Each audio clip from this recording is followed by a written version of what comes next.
Hello, everyone. Welcome to this Division of Perceptual Studies webinar exploring the fascinating topic of out-of-body experiences. My name is Melanie Smith, and I support the communications team of the division, also known as DOPS, which was founded in 1967 by Dr. Ian Stevenson at the University of Virginia. DOPS is the most productive and longest running university-based research group devoted to the rigorous evaluation of empirical evidence for extraordinary human experiences and capacities. Our work extends beyond scientific investigation to include exploration of the ongoing impact of this research on people today and implications for scientific theory. You can learn more about our mission and efforts on our website, www.uvadops.org. Today, we have the pleasure of hearing from one of our newest faculty members here at DOPS, Dr. Marina Weiler. Dr. Weiler is assistant professor in the Department of Psychiatry and Neurobehavioral Sciences at the University of Virginia School of Medicine. She received her PhD from the University of Campinas in Brazil, where her doctoral research focused on fMRI biomarkers and Alzheimer's disease. She was honored with the Best Brazilian PhD Thesis Award in the field of medicine in 2016, and her contributions were recognized by the Brazilian Academy of Neurology on 3 separate occasions. In 2016, Dr. Weiler joined the National Institute on Aging and National Institutes of Health, where she conducted research on the potential of brain stimulation as a therapeutic approach for addressing age-related cognitive decline. During her time at NIA, she was honored with the 2020 NIA Women in Science Excellence in Research Award. Subsequently, at the University of California, Los Angeles, she conducted research focused on biomarkers associated with disorders of consciousness following traumatic brain injuries, utilizing fMRI as a key tool. Dr. Weiler's professional research interests have evolved in recent years to encompass topics such as out-of-body experiences, altered states of consciousness, mediumship, remote viewing, and telepathy. In 2021, she was a runner-up award recipient in the Bigelow Institute for Consciousness Research essay contest for the best evidence of an afterlife. She joined the research team at DOPS as UVA faculty in 2023. We are delighted to have Marina with us here tonight and share her extensive knowledge of the scientific study of out-of-body experiences. During the webinar, you can use the Q&A function on the bottom of your screen to submit questions for Marina, who will speak for about 40 minutes and then answer as many questions as possible before we wrap up at 9 p.m. Eastern. Note that the Q&A function is not the same as the chat. You'll want to use Q&A and not chat to submit questions throughout the webinar. And now, without further ado, I'm happy to turn it over to Dr. Marina Weiler. Hi, Melanie. Thank you so much. Can you hear me well? Yes. Okay. Well, thank you everyone joining to listen to my talk today. As Melanie said, I'll be talking about out-of-body experiences, which is my main research topic at DOPS. And let's see. So I always like to begin with definitions, and in this context, it's no different. What are out-of-body experiences? So this is a very common question that people ask me. What are out-of-body experiences? The definition of out-of-body experiences varies among researchers. Some describe it as an experience where a person sees their physical body or feels as though they were floating around, while other researchers define it as the separation of the mind from the body. I define an out-of-body experience as the subjective feeling of existing outside the physical body. So in other words, it's any experience where a person feels disembodied, meaning they perceive their existence as independent of their physical body. Out-of-body experiences can occur spontaneously or be induced through meditation and visualization techniques, hypnosis, or the use of psychedelic compounds. This is an overall of my presentation today. many people come and ask me, so how do you study out-of-body experiences scientifically? Like, how do you study out-of-body experiences in your career? And I'm going to talk about how I study out-of-body experiences. So these are some of the approaches I've employed in my research. And I'm going to start talking about the psychological effects of these experiences. Then I'm going to jump to the brain signatures. What does neuroscience know about OBEs? Then I'm going to talk a little bit about the phenomenology. What do people experience while they're having these experiences? And lastly, I'm going to talk about what I'm calling veridicality, which means are out-of-body experiences real? I want to start talking about the psychological effects of OBEs by reading a report that was sent to me a few months ago. And I think it captures the sense of the experience and its effects that can have on people. And the report says, I got into bed and was reading my book. I then found myself standing at the end of my bed. I was looking at me, the meat suit, sitting up holding a book. My first thought was, that is not me. This is me. There was someone else standing behind me to my left. It was a male energy, but at the time I didn't know who he was. He spoke to me telepathically and said, do you want to go on a fun-filled trip to the stars? I said, yes. I have no idea why. We began very slowly floating upwards. We went through the ceiling into the loft. I recognized everything in the loft. We then floated above the house. I remember thinking, wow, it's raining and I'm not getting wet, instead of thinking, how am I floating above my home? Then, in an instant, I became part of the universe. I felt connected to everything, connected to everyone. I was completely surrounded by 100% unconditional love. I have never felt that before. I did not want to leave. I could see my home, I could see my children asleep in their beds. I felt unconditional love for my babies, but I didn't want to leave where I was. I knew my children would be okay. What I didn't realize is that it wasn't my choice to make. In an instant, I slammed back into my physical body. I felt like I weighed 1,000 pounds. So heavy. I realized at that moment that where I had been was our true home. Not here on Earth plane. This is a place where we come to have experiences, to grow, to learn how to show love. Then we go back home to a place full of unconditional love.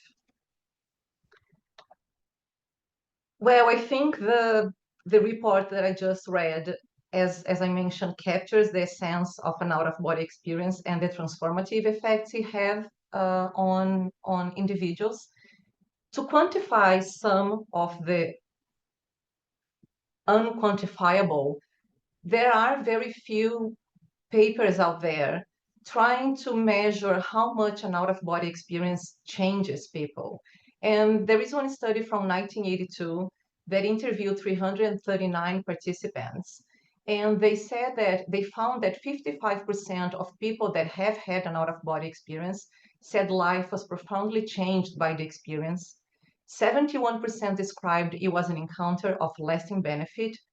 84% expressed a desire to undergo it again, and 40% regarded it as the greatest event ever to occur in their lives. Another study from 1993 interviewed 54 participants, and the researcher found that 63% of OBEers reported certainty of survival after death, after the experience. 57% believed that a better appreciation of death had given them a better appreciation of life. 67% reported that they felt more detached and peaceful about life events. 37% felt they more 37% reported they felt more like a pilgrim on earth, seeing everything in the light of an afterlife. 50% reported a decreased interest in wealth. 57% reported being able to perform their jobs with a more serene and detached position. 50% felt being more observant and more moral after the OBE. 54% described their relationship with others as more peaceful and harmonious. And lastly, 52% claim to have become more attached to their families. A more recent paper interviewed 8 people, and they grouped the psychological effects into motivational catalyst, decreased fear of death, increased inner peace, new life perspective, greater self-awareness, sense of individuality, re-evaluated relationships, and affirmed or new spiritual beliefs. So while there are very few studies reporting the psychological effects of OBE in the literature, the very few ones do provide us some good evidence of the transformative effects of these experiences. Draw inspiration from the literature reporting the transformative effects of out-of-body experiences, especially the increased pro-social behavior, which includes more peaceful relationships, tolerance, and empathy. We recently published a paper proposing a neuroscientific model to help explain such effects. In this paper, published in Neuroscience and Neurobehavioral Reviews last year, we explored the notion that out-of-body experiences may engender these changes through something called ego dissolution. Ego dissolution is a very well-known phenomenon in the psychedelic research field, which then fosters a deep-seated sense of unity and interconnectedness with others. We then assess potential brain mechanisms underlying the link between OBEs and empathy, considering the involvement of the temporal parietal junction and the default mode network. Before exploring the model that I have just described, I will have to take a step back and give some basic neuroscience lessons so it will be easier to understand my point. Starting with the temporal parietal junction, or TPJ for short, the TPJ is a region located at the back of our brains, so right here at the back, where the parietal, temporal, and occipital cortices meet. So it's indicated in the red circle in both figures. Each of these parts of the brain is responsible for processing different stimuli. For example, the parietal cortex in yellow is an associative structure fundamental for sensory motor integration process, attention, and movement anticipation.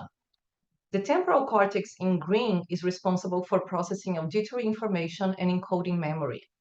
The occipital lobe in pink sits at the back of the head and is responsible for visual perception, including color, form, and motion.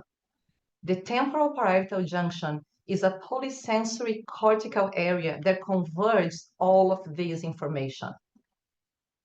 It's also responsible for the feeling of embodiment, so the feeling that we are located inside a physical body. It's also responsible for the feeling of self-location, meaning I know where I am located in space, and first-person perspective, meaning I experience the world as myself and not as a third person. Also responsible for the feeling of body ownership, so I know that I own my own body. Also responsible for mental own-body transformations. And finally, bodily spatial boundaries, which separates our sense of self from the outside world. In a nutshell, the temporal parietal junction is what makes us us, what distinguishes us from others or the outside world. Not surprisingly, many studies have found a relationship between the function of the temporal parietal junction and out-of-body experiences, if we assume the simplistic view that out-of-body experiences are an alteration in the sense of self-location and embodiment. These studies have primarily relied on virtual reality-induced out-of-body experiences or invasive stimulation of the TPJ.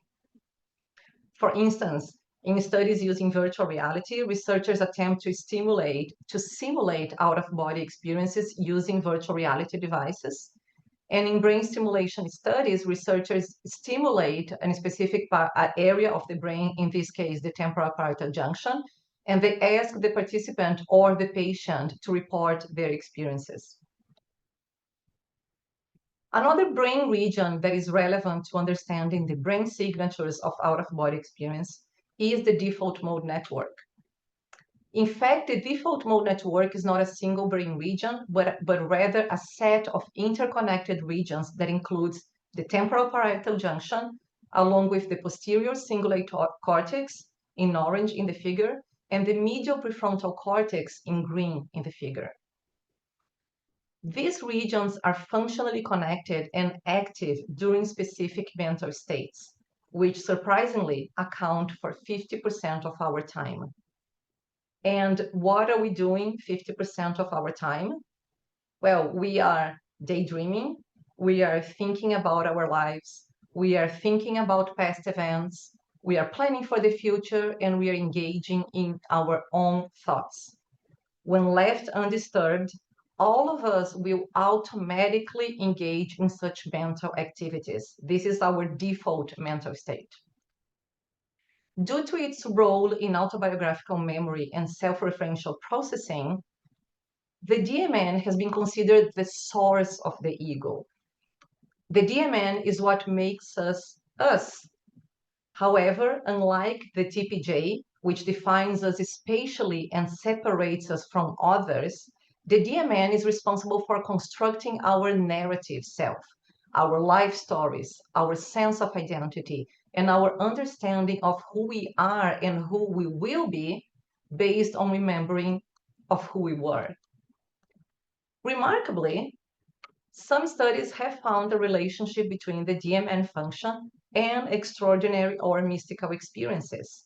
We know, for instance, that meditative states and altered states of consciousness induced by psychedelic compounds deactivate the DMN, which may lead to the phenomenon called ego dissolution. Drawing parallels with the phenomenon of ego dissolution widely described in psychedelic literature, we then explore the notion that out-of-body experiences too may enhance prosocial behavior such as empathy through the same phenomenon of ego dissolution. I'm sorry, can you see? Okay, I think you have the light slide. Sorry, I got confused here. And this is because once you lose your sense of self, you are more available to put yourself into someone else's shoes. According to our model, two possible mechanisms may contribute to increased empathy following an out-of-body experience. The first pathway, which is illustrated in orange in the figure, involves the direct role of the temporal parietal junction in disrupting the feeling of embodiment and the sense of separation from others. Additionally, the TPJ, as part of the DMN, may play a critical role in integrating the OBE, particularly its cognitive aspects, which is illustrated in blue in the figure, and in establishing a new framework for interpreting these experiences. However, the temporal parietal junction model of out-of-body experiences comes with big limitations. The first one we need to acknowledge is that experiences generated by either virtual reality or brain stimulation techniques are phenomenologically very different from what I'm calling real OBEs. To give an example, this is a paper published in 2002 where the author stimulated the TPJ of an epileptic patient, in which they report the following. Increasing the current amplitude led to an OBE. And then the patient reports, I see myself lying in bed from above, but I only see my legs and lower trunk. The patient then reports seeing her legs becoming shorter and eventually appearing to be moving quickly towards her face. When asked to look at her outstretched arms during the electrical stimulation, the patient felt that her left arm was shortened, the right arm was unaffected. If both arms were the same position but bent by 90 degrees at the elbow, she felt that her left lower arm and hand were moving towards her face. When her eyes were shut, she felt her upper body was moving towards her legs, which were stable. Well, for those of you who have experienced an OBE, I think it goes without saying that this experience feels profoundly different from the OBE that you've had. The first notable aspect is that when OBEs observe their physical bodies, there is no alteration in shape or involuntary movements like this patient described. The second aspect that I think it's important to note is, which I'll discuss in my next point, is that out-of-body experiences are not experienced as illusory or fragmented. Instead, they are perceived as vivid and undeniably real phenomena. The authors then of this paper concluded that these observations indicate that OBEs and complex somatosensory illusions can be artificially induced by electrical stimulation of the cortex. Well, I guess not. So what do people experience during an out-of-body experience? To answer to that question, I have chosen 3 different OBE reports that were sent to me over the last year that showcase very different yet rich phenomenological aspects of OBEs. In this first report, the person mentions being in a trance-like state. I'm not going to read the entire report, so I'm going to summarize. The person mentions being in a trance-like state, traveling to another dimension, and seeing faces that did not feel human. She also mentioned being in a spaceship. In her second experience, she mentions that her friend was no longer the human version of herself, but she transformed into a reptilian alien with human-like features, black eyes, and scales on her head. She eventually uses the term robotic existence. This other story, the person describes hovering above the bed, looking down at himself and his brother. Eventually, he questions whether he is dead and mentions that woke up normally the next morning.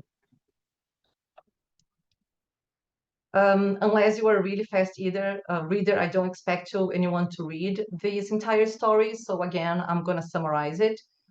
Here at this last experience, the person reports the initial feeling of a high-pitched humming sound inside his head, then going to the sky. He describes seeing the earth at a distance and eventually listening to the collective hum of humanity. The person also describes feeling God and praying, which propelled him toward a radiant light filled with warmth, love, and a profound connection to a universal source of knowledge and goodness. The person also describes passing planets and stars, and when he tried to see his physical body, a faint outline of his arm materialized, shimmering like a million tiny stars. Eventually, the person wonders if he's dead, which triggers his return. Finally, he describes this as more than just an experience, but a transformation. The reports that I've read provide insight into the adventures people experience during an OBE. Another way to explore these intriguing phenomena is by understanding what is it like to be out of the body. One approach to answering this question is through what we call micro-phenomenology interview, where we focus on the micro aspects of lived experiences. Over the past 6 months, I've been interviewing some OBEs who can induce out-of-body experiences on demand, and I'm going to present some preliminary data from the data that I've collected so far. I've grouped their sensations into 2 parts, what I'm calling the preceding sensations and then the proper feeling of being out. In the first part of their experiences, participants report a slight sinking sensation of the physical body in bed, along with a tingling and numbness, which typically starts in the upper body, so hands, arms, and chest. Many individuals also describe a vibration throughout their bodies, accompanied by what they call intracranial sounds. Participants often report losing all sensations from the physical body, as if it becomes completely numb while simultaneously experiencing a feeling of expansion. During this expansion, people commonly compare themselves to balloons or bubbles of energy, often described as weightless and in bright colors, continuously growing, typically starting in the chest area. Additionally, during this expanded state, many individuals report seeing deceased loved ones, non-human beings, spirit guides, or experiencing extrasensory perception. In general, this is accompanied by a sense of connection and oneness. In general, this phase is characterized by finding the delicate balance between body relaxation and mental lucidity or awareness. In other words, the body goes to sleep, but the mind has to stay awake. The second phase is characterized by the going out or being out sensation. In this phase, some individuals report suddenly finding themselves outside, as if the balloon or bubble had popped. Others report being aware and conscious of the entire process of leaving the body, which they describe as almost like making an effort to sit up or stand while in this expanded state. It's important to know that although the participants compare their effort to the physical movement of sitting up, they have no physical sensations whatsoever at this point.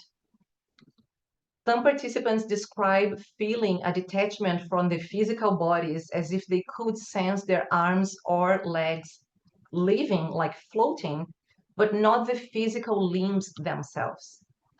Once out, participants reporting feeling free, weightless, and capable of being anywhere at any time simply by focusing on their destination. They usually move by floating, sometimes in a vertical position, sometimes horizontally, like Superman flying. Many participants also report enhanced cognitive abilities, increased visual perceptions, communication through telepathy, or receiving a download of information. In general, participants describe a sense of being able to understand everything, though they often forget much of it upon returning to their bodies. There could also be communication with deceased individuals and beings. In general, this second phase is characterized by freedom, both physical and mental freedom. Finally, I am going to address the question I receive the most, which is, are OBEs real? To answer that question, I actually like to ask back, first define reality and for whom. The reason I ask this is because if we consider out-of-body experiences as subjective experiences of feeling out of the body, then yes, OBEs are real to those who experience them. It's similar to asking if dreams are real. They are certainly real to the person who experiences them. Or consider love or anger. Are they real? These are all subjective feelings that feel very real to those experiencing them. However, while philosophically I can compare the reality of OBEs to dreams, in fact, they do not feel the same at all. OBEs are experienced as very vivid events, usually more real than reality itself. This difference is captured in the following OBE report published in the 1970s.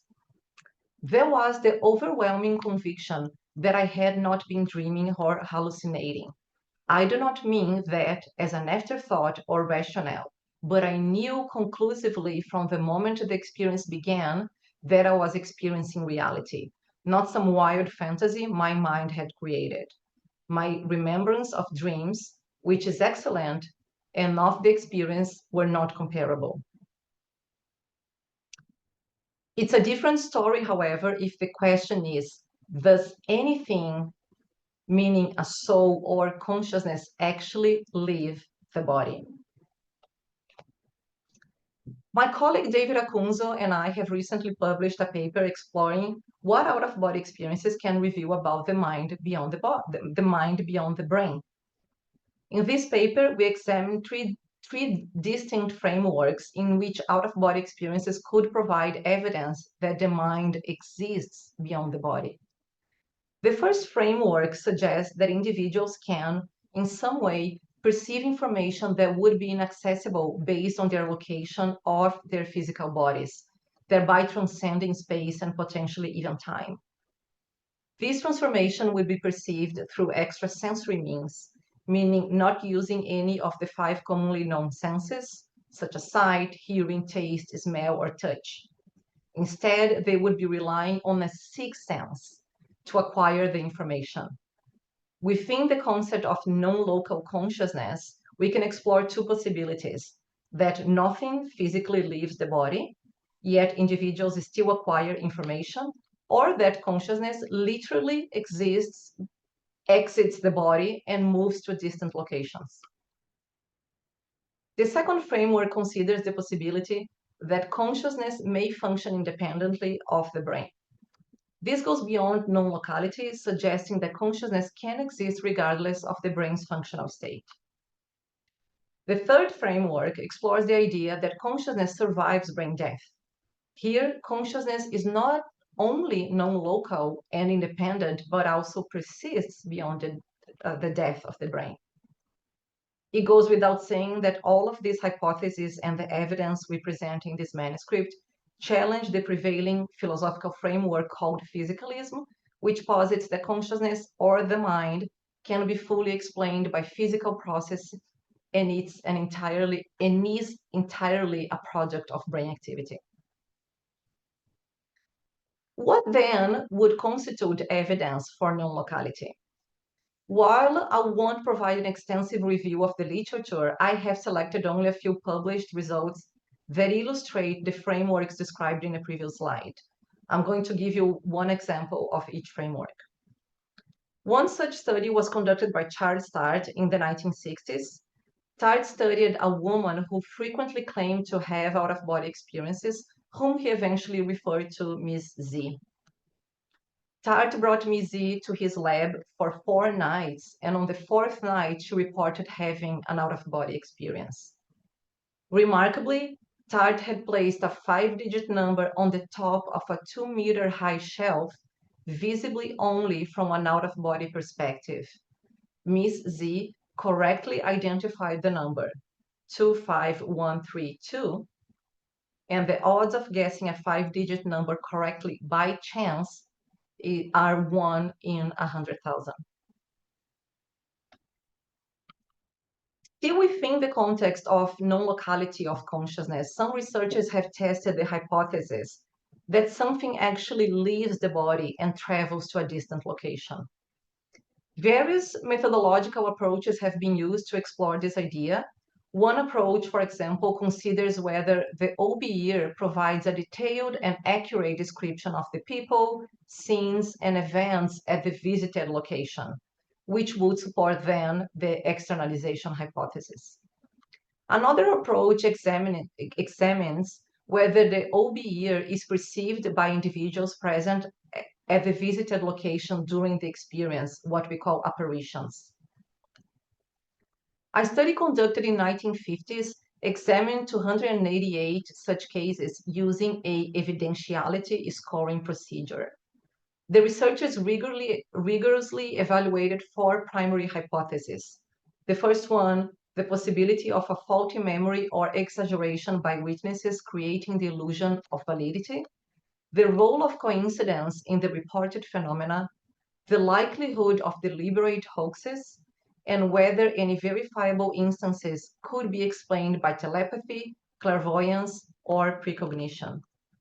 They analyzed 47 successful cases, and they concluded that probability of all of the cases being spurious was exceedingly low, estimated at less than 1 in billions.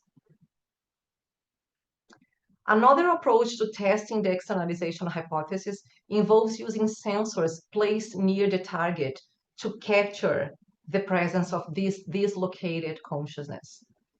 These sensors can include physical devices that detect, for example, the displacement of objects, or they can involve bodily sensations such as warmth or feeling, or the feeling of being touched. Other studies have investigated changes in the behavior of animals placed near the target. In one experiment using a physical device as a sensor, the participant was tasked with identifying a target displayed within a specially designed optical imaging device. The target was visible only from a specific vantage point. For each trial, the target was created by randomly combining 3 features, one of 4 possible background colors, one of 4 quadrants, and one of simple line drawings. Additionally, unbeknownst to the participant, a strain gauge sensor capable of detecting extremely small movements or vibrations was situated in a shielded chamber directly in front of the viewing window. This sensor was designed to measure whether the participant's consciousness was physically present at the target location. As a result, out of 197 trials, 114 were successful, yielding a result that was marginally significant. However, the strain gauge activation was significantly higher during successful identifications compared to misses, providing additional evidence supporting the externalization hypothesis. Moving to our next hypothesis about out-of-body experiences and how they can provide evidence about the mind beyond the brain, we have the idea that consciousness is independent of the brain. While in the previous slides, I mentioned the non-locality of consciousness, this does not mean that such occurrences transpire independently of brain activity. In contrast, the concept of independence indicates that consciousness can exist regardless of brain's functional state. This is supported by evidence from OBEs that take place when brain function is compromised, such as during anesthesia or in individuals who are blind. To illustrate such cases, a manuscript published in 1997 presents numerous reports of blind individuals who not only experienced OBEs, but were also able on many occasions to acquire visual information that could not have been obtained through normal visual means, since the participants were blind. One of the cases described in the manuscript is of Vicky. Vicky was born prematurely, and her vision was irreversibly lost because she was placed in an incubator with too much oxygen. At 22 years old, after a car accident, she alternated between being inside and outside of her body at the crash scene. Though her recollection of external events is hazy, Vicky vividly describes her non-physical body as like it was made of light, despite having never seen light. Her most striking experience, though, occurred after she was transported to the hospital, where she became aware of floating near the ceiling, observing a doctor and a nurse working on her body. She overheard their conversation, which included concerns about her eardrum and potential deafness, which were later confirmed by the doctor. Vicky also recognized her own body by distinct features like her wedding ring. Finally, out-of-body experiences can also be evidence that consciousness survives brain death. And there are 2 primary ways in which OBEs suggest the possibility of survival. The first one is the profound impact these experiences have on individuals, often leaving them with an unshakable belief in the afterlife, that they are going to survive after physical death, which we explored a little bit in the first slides. This realism present in out-of-body experiences make individuals feel that they have directly experienced being alive and consciousness, while their physical body leading them to believe they have directly experienced being alive and consciousness without their physical body, leading them to believe they possess a soul or some sort of consciousness that will survive physical death. The second way OBEs suggest the possibility of consciousness surviving brain death is through experiences that occur during life-threatening situations, such as cardiac arrest, commonly known as near-death experiences. In these cases, individuals often report perceiving themselves as separate from their bodies, sometimes witnessing events around them with remarkable clarity, even when brain activity is severely diminished or absent. And an interesting example comes from a study by Pinton Lomo in 2001, in which a nurse recounted the case of a cyanotic and comatose patient. It took about 1.5 hours for the medical team to restore the patient's heart rhythm and blood pressure. Even after resuscitation, the patient remained comatose, requiring ventilation and intubation. However, upon recovery, the patient who had an OBE during the resuscitation was able to describe the medical team's actions in remarkable detail. Notably, she accurately described where the nurse placed his dentures after removing them for intubation, specifying the exact drawer and even detailing its content. Although no EEG data was available, the nurse reported that these events occurred while the patient was in fact in deep coma and the medical team was performing CPR. How is my time, Melanie? Marina, it's time to go to questions. I don't want to stop you, but there's so many and there's so many good ones. If you Yeah, don't mind. I'm actually done. I was just going to share the experiments we conducted in Brazil in July, and I just want to share some pictures. So lastly, in July, in 2024, a few months ago, I went with my colleague David Acunzo to Brazil to work on 21 participants who claimed to induce out-of-body experiences at will. And we collected EEG and phenomenological data. And we also tested their perception, like placing a target in a adjacent room. And we asked the participants to spot the target while they were out of their bodies. So this is what, and we also had another participant coming to DOPS a few months ago. She could induce out-of-body experiences at will, while again, we were recording her brain activity. So thank you so much for watching me. If you have had an OBE, I would love to interview you. If you can induce OBEs at will, I would love to bring you to the lab. And if you want to support this research project financially, I would love that too. Thank you, Marina.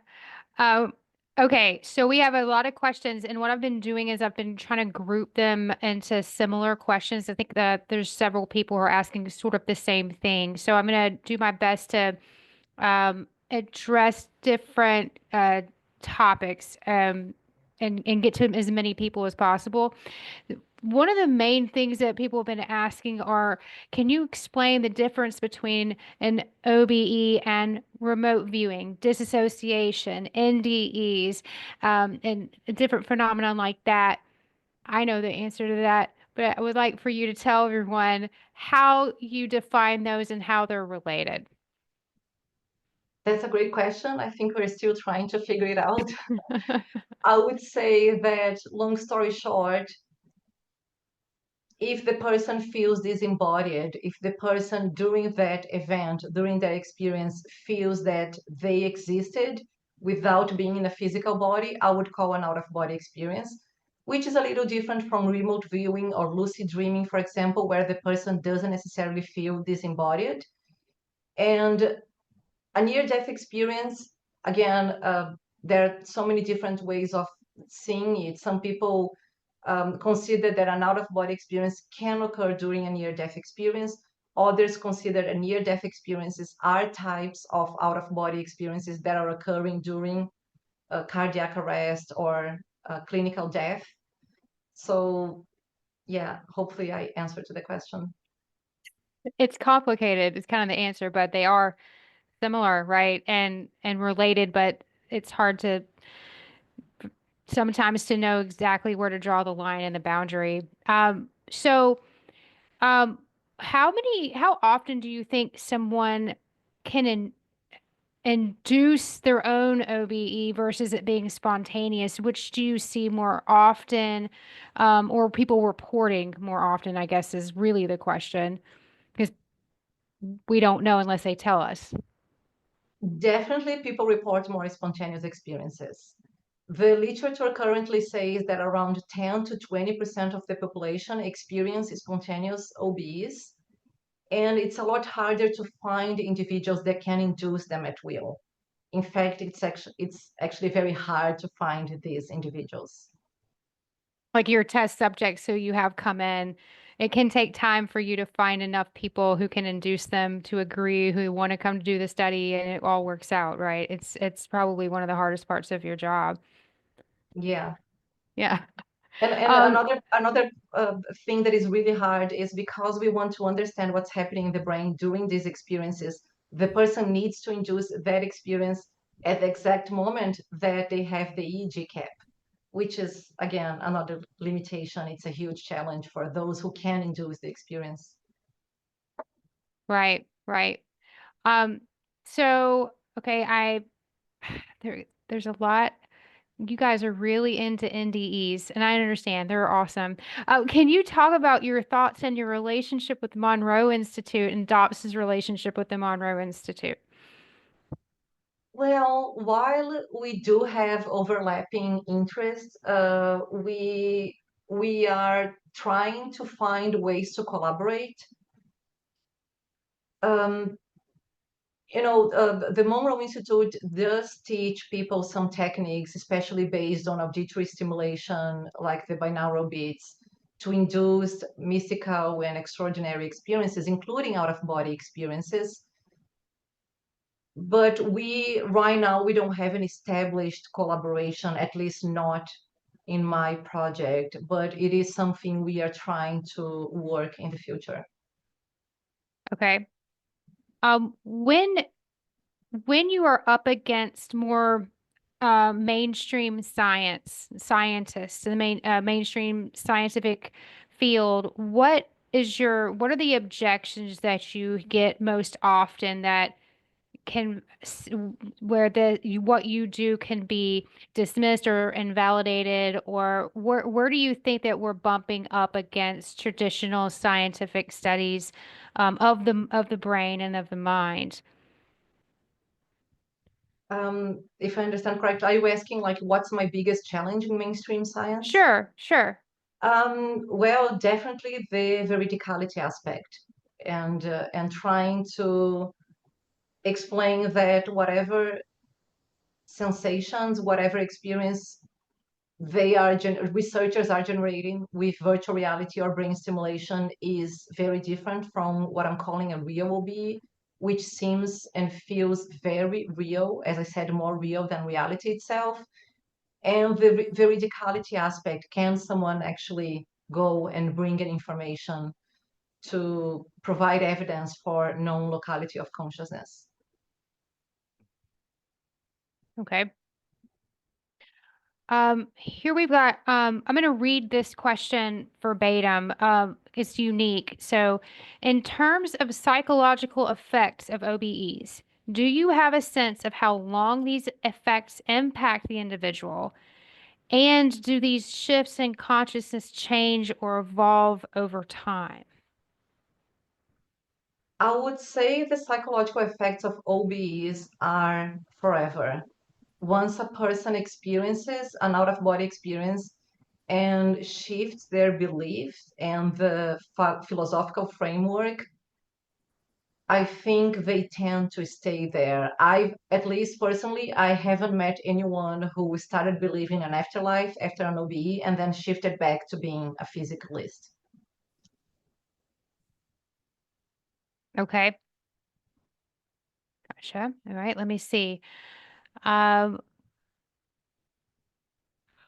what are the numbers when it comes to people OBE experiencers by age group? Do you have any? They tend to be younger, older. Is it all over the map? They are all over the map, yes. And interestingly, as I've been interviewing people to recruit participants for my research, I've been interviewing many people that have had out-of-body experiences during childhood. It's very common during childhood.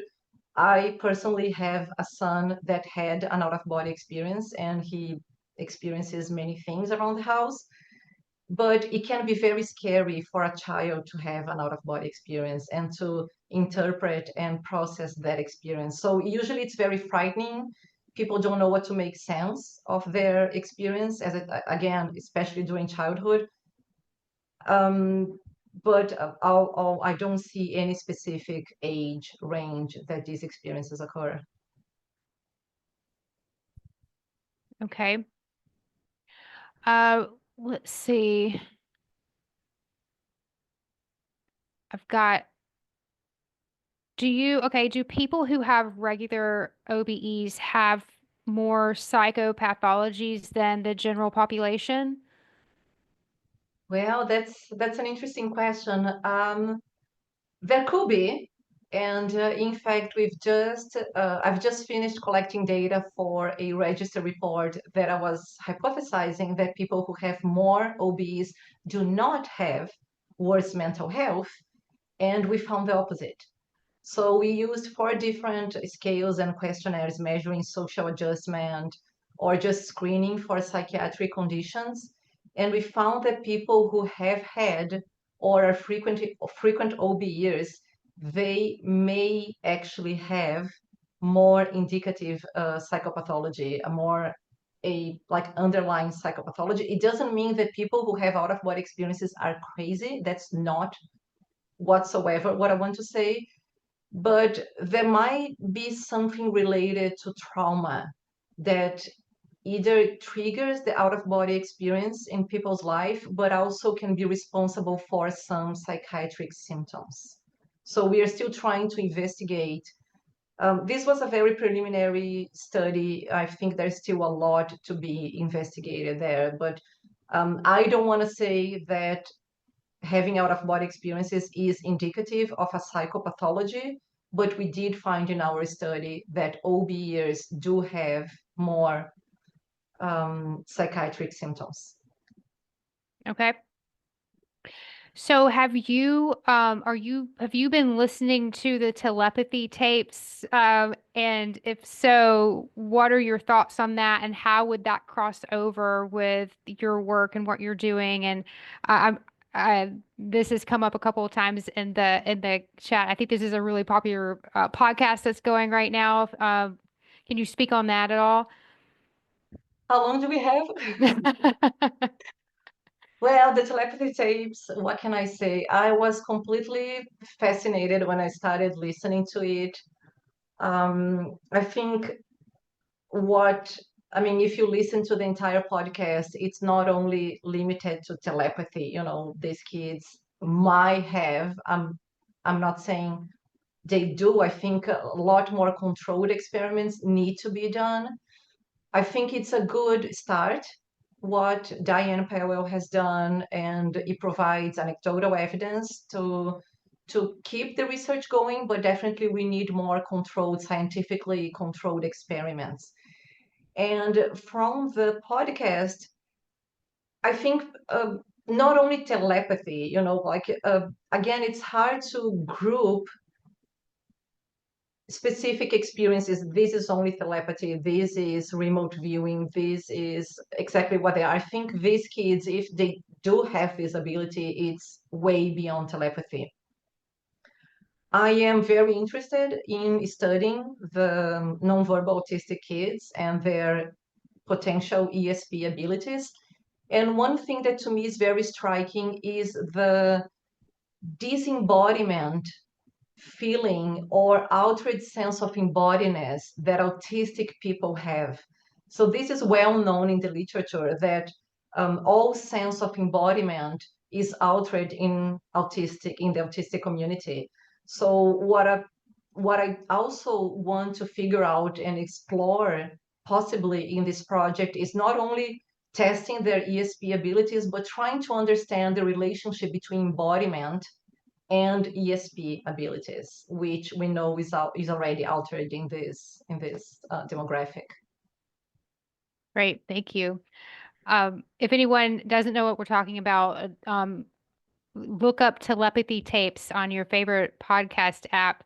It's really fascinating, and you can be part of the conversation. It's pretty popular and it's pretty interesting and aligns a lot with, the kind of curiosity that people who are interested in DOPS, this would be something probably you would also be interested in this. That's just my insertion. Have you done any studies or what have you heard from experiencers about returning to the physical body, the sensation of it, if it's ever difficult to return, what's that like? Is it ever a negative experience to come back? That side of it, can you speak to that? Yeah, so this is another. So when I was that the balloon slide that I was exploring the phenomenology, I explored the preceding and the being out, but I'm also interested in the returning to the physical body. And I've been exploring that. Usually people feel they are sucked back into their body, especially the participants that I was working in Brazil. They report that any any physical sensations that is occurring in their physical body, for example, if they start feeling thirsty or if they feel hungry, or if there is a loud noise outside, that is going to bring them back to the body. That's going to disrupt the experience and bring them back to the body, almost like as if the physical body is calling their consciousness back. And they usually report that feeling as being sucked like a vacuum cleaner or just like a magnetic force, like I was brought back, is usually very sudden. And the feeling is that they weight so much because just before they were weightless, and there is this feeling of freedom where they're floating and they can be anywhere at any time. And reportedly access any type of information and have all of this lucidity and mental clarity and this download of information. And when they are brought back to the body, they feel that they're just so constrained, so limited, not only to the physical space of their body, but also mentally, psychologically, they feel constrained, as if the brain filtered all of the information that they were exposed before, and now we have to explain everything in language terms, making sense of space and time again. Well, that leads into this other question that is, has it been shown that there's something that leaves the body during an OBE? We're talking about the weight and the lightness, the heaviness. Is there something that's leaving the body that we can prove or that's been shown? Well, there are some studies that are trying to test the externalization hypothesis, which I mentioned. And the ways to access the externalization hypothesis is either by placing sensors, like either physical sensors or humans or animals, or by, for example, apparitions. If someone is seen during an out-of-body experience, if the consciousness of that person is seen by a third person, that would be also evidence that something is living. And there have been some studies showing that that might be the case, that something leaves the body. But I think we need still a lot more research to actually interpret these studies as a literal separation or a literal interpretation that something is leaving the body. Okay.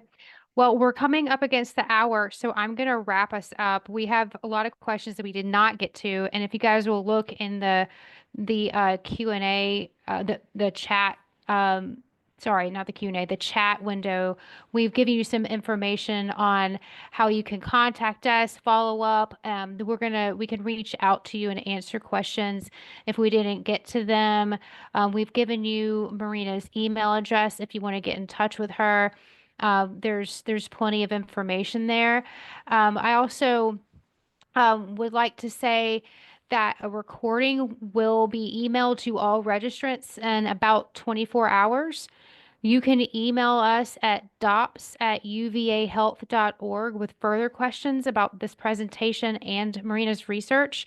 And other research topics. Here at DOPS, we aren't always able to respond to all emails, but we do our best.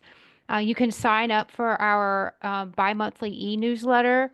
You can support DOPS with a donation. Our work is fully funded by private donations. So every bit of support helps DOPS continue to thrive. So these links are in the chat for you. Um, and with that, we are done. Marina, thank you so much.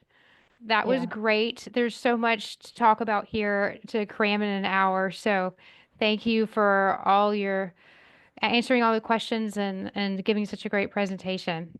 So thank Yeah, you everyone for coming. I just saw all the questions in the Q&A. And again, I would love to hear your story if you ever had an out-of-body experience. I am collecting interviews, so just reach out to me. You can find my email address on the website. If you can induce these experiences at will, please contact me. I'm very interested in bringing you to the lab. And thank you again for watching this webinar. All right. Well, thank you, everyone. We're going to go ahead and end this webinar, and you'll be getting your recording. Thank you again, and keep an eye out for our next one. We're going to have these every few months or so with different researchers from DOPS. All right. Thank you, everyone, and good night.